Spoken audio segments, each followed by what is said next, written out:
Hello there, Mad Mike here, and welcome back to the channel. And today we're going to be talking about Evil Dead 4 and some major news that's come out about it.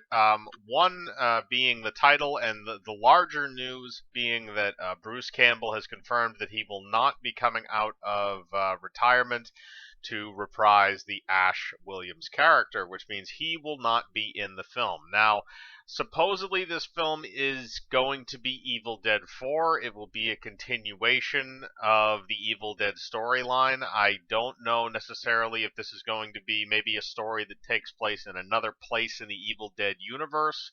That doesn't involve Ash Williams and his cast of characters, but still has to do with the same kind of, demonic stuff with the Necronomicon. They haven't really confirmed any story element. The director, we do know for a fact, was handpicked by Sam Raimi, so at least you have that kind of a backing to it, where you know that they allowed Sam Raimi, because he is obviously getting tied up now with Doctor Strange 2, is not going to be able to direct this Evil Dead film. But the heavier loss is not necessarily Raimi behind the camera; it is Ash Williams in front of it. And the problem is that uh, you know Bruce Campbell actually put out a pretty good quote about it. And as I bring up that quote, now, if I remember correctly, this is actually from when he retired as the Ash character, or no, sorry, actually, this is actually from his quote on the film. So, moving forward, this is basically what he told them, and why his character is not in it. And Bruce Campbell, and I quote, "From this point forward, they kind of have to stand on their own, which is fine and liberating. You could have different heroes, different heroines in this case. This one's going to be a little more dynamic. We just want to keep the series current, and the mantra really is that our heroes and heroines are just regular people. That's what we're going to continue." Now, here's where you kind of run into a little bit of issues with this. Now, the only piece of Evil Dead media that I'm aware of that did not include Bruce Campbell's Ash Williams was the Evil Dead reboot that they did in the late 2000s, early 2010s.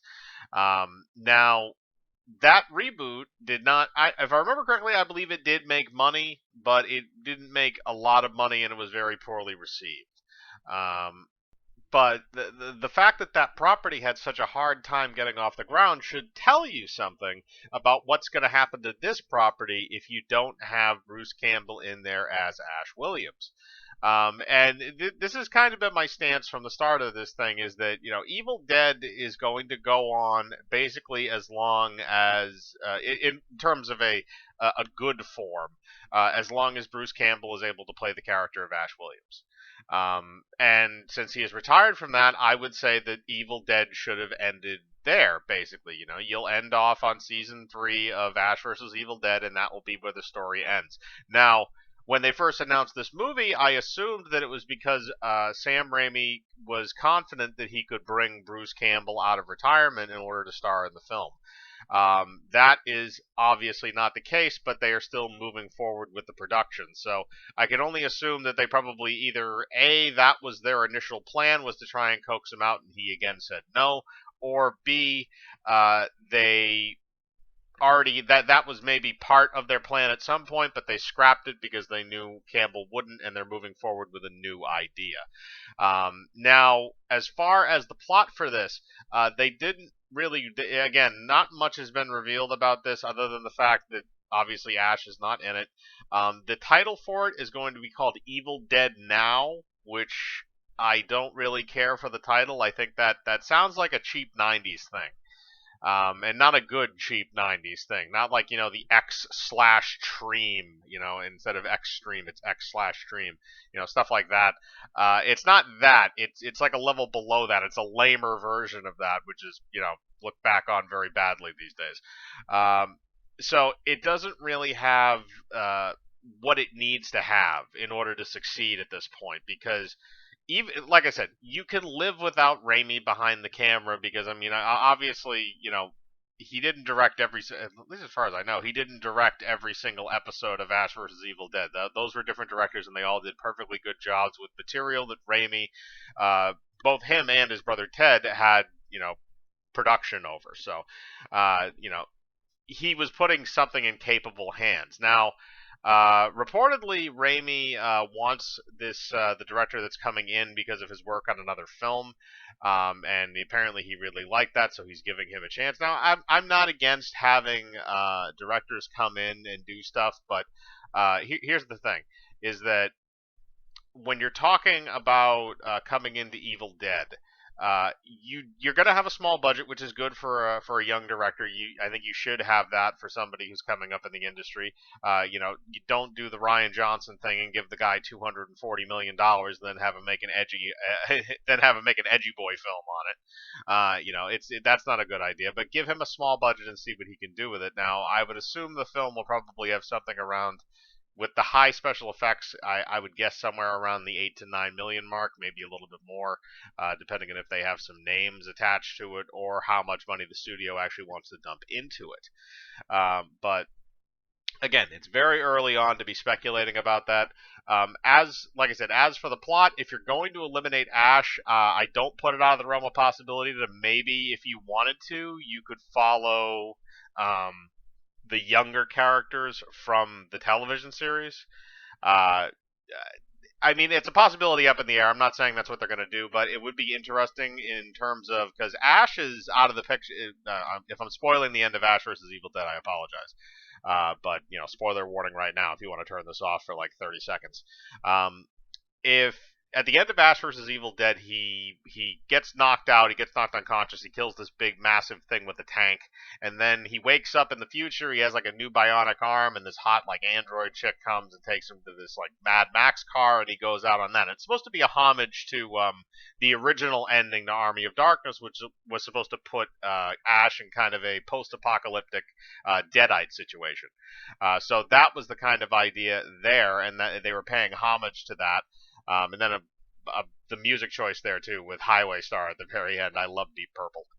But enough of me reminiscing about that. That's where the series ended off. But there's a huge gap in time there where Ash is out of the picture and nobody knows where he is. So you could hypothetically make a movie that would maybe show how the world got that way, or maybe progress it to a point where you get a Mad Max style movie. Maybe you can convince Bruce Campbell to pop in, here and there.